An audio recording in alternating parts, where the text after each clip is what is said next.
Hello friends, welcome back to Management Mantra. I am doctor Barkha Gupta. तो जैसा आप जानते हैं, हमने पीवाईक्यूज किए थे 2 दिसंबर 2023 के। तो हम पार्ट 7 कर चुके थे उसके। आज उसका पार्ट 8 कर रही हूँ। एक्चुअली मुझे लगा था ये हो चुका है, बट पता चला कि ये रह गया था हमारा। तो चलिए इसको आज जल्दी से कंप्लीट करा देते हैं। तो आप इसकी प्रैक्टिस करते जाइए, जैसे अब एग्जाम बिल्कुल नज़दीक है तो आप लोगों को हेल्प हो जाएगी। इसके अलावा बहुत सारे एमसीक्यूज के सेशंस ऑलरेडी इस पर अवेलेबल हैं, उनको प्लेलिस्ट के थ्रू आप लोग सॉल्व कीजिए। डेफिनेटली आपकी मदद होगी। अब जैसे आपको पता ही है कि अब ओएमआर शीट पे करना है प्रैक्टिस, तो ओएमआर शीट लेकर ही आप उसकी प्रैक्टिस करिएगा, वो बहुत इंपॉर्टेंट है। ठीक है, तो चलिए शुरू करते हैं आज का session. All the best guys. Yes, तो क्वेश्चन नंबर 61 यहाँ पर आपको दिया गया है। क्वेश्चन कहता है arrange the project life cycle faces. किसकी बात की जा रही है? प्रोजेक्ट लाइफ साइकिल की। तो project life cycle faces in the proper order. बहुत ही सिंपल सा क्वेश्चन पूछा गया है कि प्रोजेक्ट लाइफ साइकिल जो है उसके फेसेस क्या होते हैं। तो यहाँ पर आपको दिए गए हैं इसके फेसेस और यहाँ पर इसके ऑप्शंस है।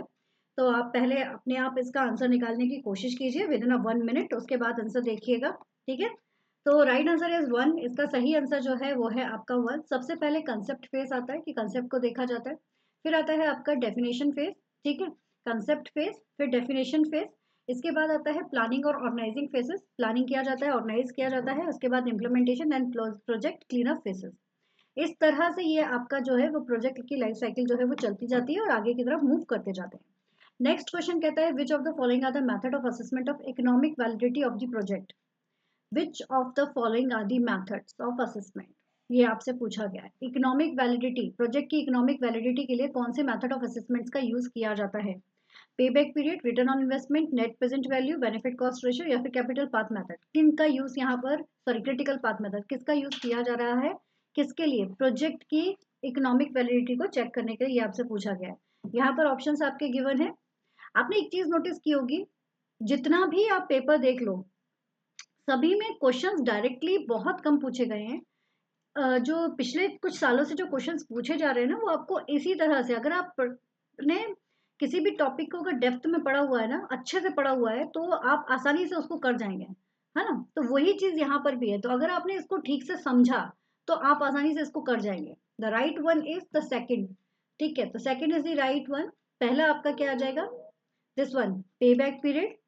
ठीक है, return on investment, net present value और आपका बेनिफिट कॉस्ट रेशियो। ये सारे के सारे मेथड्स हैं जो जो असेसमेंट करते हैं इकोनॉमिक वैलिडिटी का। ओके, क्लियर है? तो this is related to the project. अब क्रिटिकल पाथ मेथड का यूज किस में किया जाता है ये आप लोग मुझे बताएंगे, क्योंकि सीपीएम हम ऑलरेडी पढ़ चुके हैं। चलिए नेक्स्ट क्वेश्चन देखते हैं। Arrange the following stages. ये देखो सारे के सारे क्वेश्चन ना फेसेस, स्टेजेस, इसी के ऊपर बहुत सारे आए हैं। तो arrange the following stages of international development in sequential ascending order। International development in sequential ascending orders के ऊपर आपसे पूछा गया है। तो वही है कि कंपनीज के अकॉर्डिंग कौन सा पहले कौन सा बाद में है। इंटरनेशनल डेवलपमेंट की स्टेजेस क्या है वो आपको बताना है। पहले क्या आया, फिर क्या आएगा, फिर क्या आएगा, वो वाला फंडा यहाँ पर काम करेगा। So the right one is, वैसे मुझे पता है आप सभी इसको कर लोगे। The right one is 2। Second is the right one, इसका सही आंसर है 2। सबसे पहले हम सभी जानते हैं the first one is the domestic company. सबसे पहले क्या आएगी? डोमेस्टिक कंपनी आएगी। द सेकेंड वन इज आएगा domestic company with export division. हम क्या करेंगे फिर? एक्सपोर्ट वाला काम शुरू करते हैं। फिर इसके बाद आता है primarily domestic company with international division. पहले एक्सपोर्ट डिवीजन, फिर डोमेस्टिक कंपनी ही इंटरनेशनल डिवीजन के थ्रू आएगी। इसके बाद आपका आता है multinational corporations with multi domestic emphasis. Again multi domestic emphasis. अभी तक हम डोमेस्टिक को ही लेकर चल रहे हैं। ठीक है, फिर आ जाएगा multinational corporations with global emphasis. अब कहाँ पहुंच गए हम? Global face. तो सीधा सा मतलब हो गया, डोमेस्टिक ही धीरे धीरे करते करते कैसे ग्लोबल तक पहुंचा है और कैसे इंटरनेशनल डेवलपमेंट हुआ है, उसका सीक्वेंस यहाँ पर असेंडिंग ऑर्डर्स में हमने बताया है, बढ़ते क्रम में। ठीक है, चलिए नेक्स्ट क्वेश्चन। सिंपल, आप लोगों को यहाँ पर इंस्पेक्शंस की प्रोसेस दी गई है और यहाँ इंस्पेक्शंस का टाइप दिया गया है। यहाँ पर आपसे पूछा गया है कि बताइए ये जो चीजें लिखी हुई हैं वो क्या क्या है। कौन सा पोका योका है, कौन सा सोर्स इंस्पेक्शन है, कौन सा वेरिएबल इंस्पेक्शन है और कौन सा आपका एट्रीब्यूट इंस्पेक्शन है। ठीक है, तो चलिए देखते हैं इसका राइट आंसर। इसमें से अगर कोई भी आपको पता है तो सबसे पहले उसी के थ्रू आंसर निकालने की कोशिश कीजिए, उसके बाद फिर अदर ऑप्शंस पर जाइए।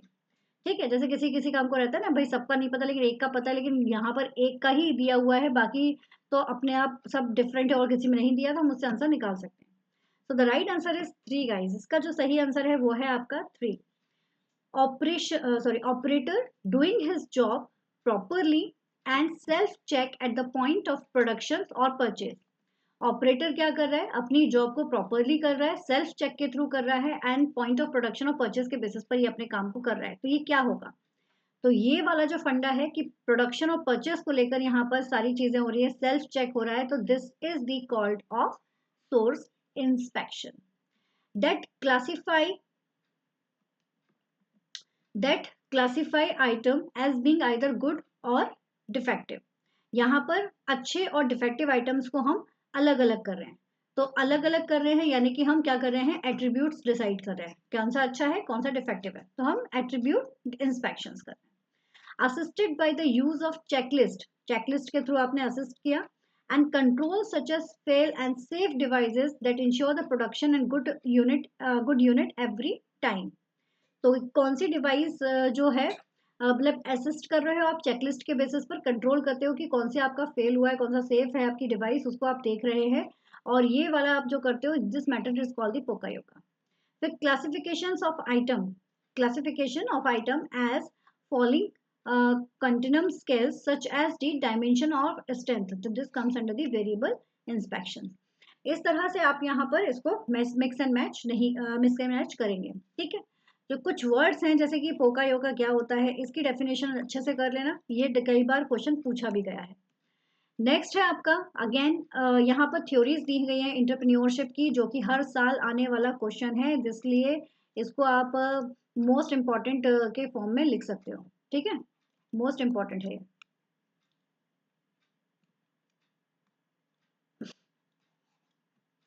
तो अब यहाँ पर आता है थ्योरीज ऑफ एंटरप्रेन्योरशिप, और इसके प्रोवाउंडर का आपको दिया है मैंने, इसके शॉर्ट आपको ऑलरेडी भेजा हुआ है। ठीक है, तो theory of opportunity of innovation, theory of charges, theory of religious belief, and theory of entrepreneur supply। So let us see what is the right one। The right answer is 1 guys। इसका सही answer है 1। जिसको नहीं पता है वो short video मेरा जरूर देख लो। आप टेलीग्राम पे ज्वाइन हो जाओ, टेलीग्राम पर भी मैंने उसकी लिंक्स भेजी हुई हैं, है ना, तो वो उसके थ्रू भी आपको हेल्प हो जाएगा। तो theory of opportunities and innovation जो है ये आपका दिया है पीटर एफ ड्रकर ने। फिर थ्योरी ऑफ चार्जेस जो है it is given by the young, Frank W young ने दिया है। थ्योरी ऑफ रिलीजियस बिलीफ जो है ये आपका दिया है मैक्स वेबर ने, और थ्योरी ऑफ एंटरप्रेन्योरशिप सप्लाई जो है वो दिया है आपका जॉन एच कुनके। ठीक है, तो सारी की सारी थ्योरीज को जरूर याद कर लो, इसके मिथ याद कर लो, बहुत इंपॉर्टेंट है। Next question, question number 66, which of the following consist of broad model of HRM HRD. HRM HRD का ब्रॉड मॉडल कौन सा है, सिंपल सा क्वेश्चन पूछा, देखो डायरेक्ट क्वेश्चन भी आ गया।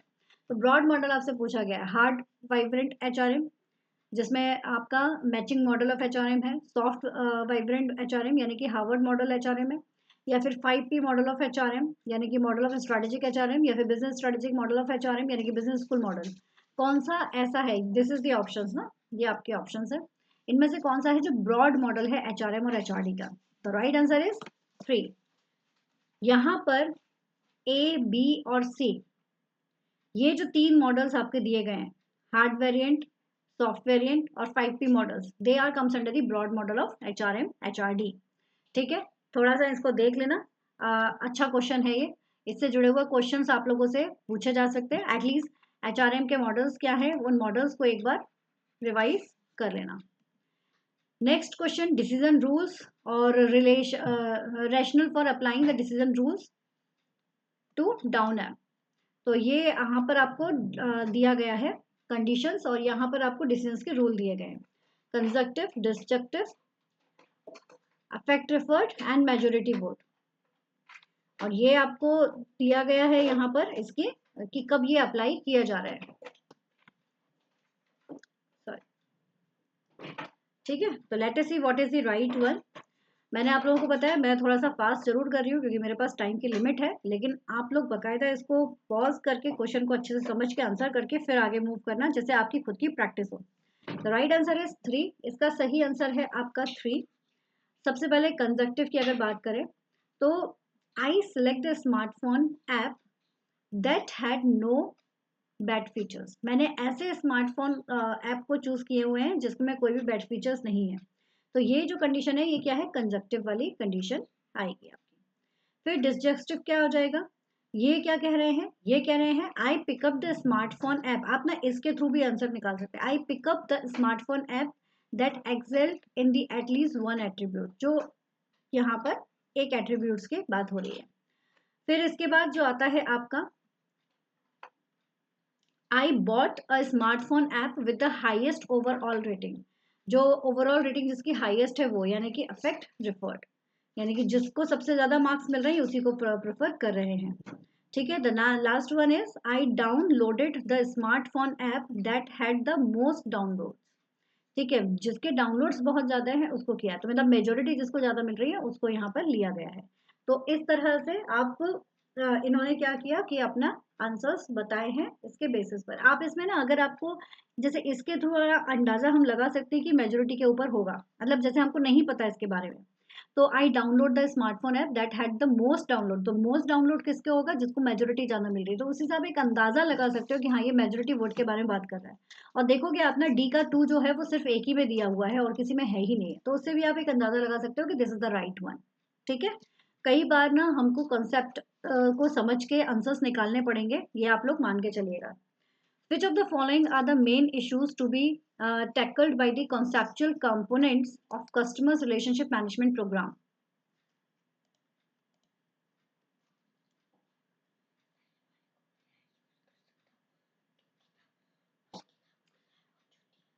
Which of the following are the main issues to be tackled by the conceptual component of customers relationship management program? कौन कौन से ऐसे इश्यूज हैं जो कि कस्टमर रिलेशनशिप मैनेजमेंट प्रोग्राम्स में यूज हो रहे हैं, है ना, उनके बारे में यहाँ पर आपसे पूछा जा रहा है। Processing all customers request coming in through the multiple channels, setting out the CRM objective in the clear terms, creating a good product and mass marketing it, putting customers first, या segmenting the market on the basis of occupation। क्या है ऐसे point जो कि component है आपके customer relationship management programme के। The right one is first. यहाँ पर आप देखोगे बी और डी जो है, setting out the CRM objective in clear terms, ये बहुत इंपॉर्टेंट है। इसके अलावा ये पुटिंग कस्टमर्स फर्स्ट, कस्टमर्स को सबसे पहले रखना है। ये वाले जो दो फंडे हैं ये आपके कंपोनेंट्स हैं basically customer relationship management programs के। नाउ सीआरएम पढ़ लेना इंपॉर्टेंट है। नेक्स्ट क्वेश्चन है आपका, which of the following is the current accounting, simple पूछा आपसे कि इसमें करेक्ट अकाउंटिंग इक्वेशन कौन सी है। तो अगर आप बेसिक भी जानते हैं तो आप आसानी से बता सकते हैं कि कौन सा किसका होगा। ठीक है, कौन सा सही होगा इसमें आप लोग आसानी से बता सकते हैं। The right one is 4, liabilities equal to assets minus capital. ठीक है, liabilities equal to assets minus capital. Now the last one is the technique for appraising performance include. Performance appraisal की टेक्निक्स में कौन कौन सी इंक्लूड होती हैं वो आपसे पूछा गया है। मतलब ये परफॉर्मेंस अप्रेजल तो एक इंपॉर्टेंट पार्ट है ही है। परफॉर्मेंस अप्रेजल की सारी मेथड्स आपको अच्छे से करनी है। इसके साथ ही साथ जो इवैल्यूएशन की मेथड्स है वो भी आपको अच्छे से करनी है। कौन सा evaluation, this is the job evaluation. ठीक है ना, इनकी मेथड्स भी आपको अच्छे से करना है। तो ये कौन सी है, graphical rating scale method, potential rating, alteration rating method, diversity counts या फिर paired comparison method. Appraising methods कौन सी है वो आपको यहाँ पर बताना है। The right answer is 4 guys, इसका सही आंसर है आपका 4। सबसे पहले ग्राफिकल रेटिंग स्केल मेथड, ये तो आपको पता ही है, ये तो आनी ही आनी है। फिर अल्टरनेटिव रैंकिंग मेथड्स और तीसरा आपका paired comparison method. These three comes under the performance appraising methods. ठीक है, आपको भी पता है दो तरह की मेथड्स होती है, मॉडर्न मेथड और ट्रेडिशनल मेथड। ठीक है, तो अभी आपको पता है 360 डिग्री, एमबीओ, बार्स, इन सबसे ऊपर भी क्वेश्चन पूछे जाते हैं। 360 डिग्री का लेटेस्टली क्या चल रहा है वो भी आपसे पूछा जाता है, तो उनको भी थोड़ा अच्छे से कर लीजिएगा। ओके, तो this is all for today. Thank you so much, keep study hard and smart. If you like the video तो लाइक को जरूर प्रेस करना, शेयर कीजिए अपने फ्रेंड के साथ में, चैनल को सब्सक्राइब कीजिए, बेल आइकन प्रेस कीजिए नोटिफिकेशंस के लिए, join the Telegram for the latest update of the classes as well as बहुत सारा स्टडी मटेरियल वहाँ पर आपके लिए अवेलेबल है, वो भी आप लोग वहाँ पर देख सकते हैं। और हाँ, इसका जो पीडीएफ है जो दिसंबर 2023 का, वो भी मैं आप लोगों को आज शेयर करने वाली हूँ टेलीग्राम पर। जितने भी इसके 8 पार्ट्स हैं, तो उनको भी आप लोग गो थ्रू कर सकते हैं आपकी प्रैक्टिस के लिए। Okay, all the best, take care.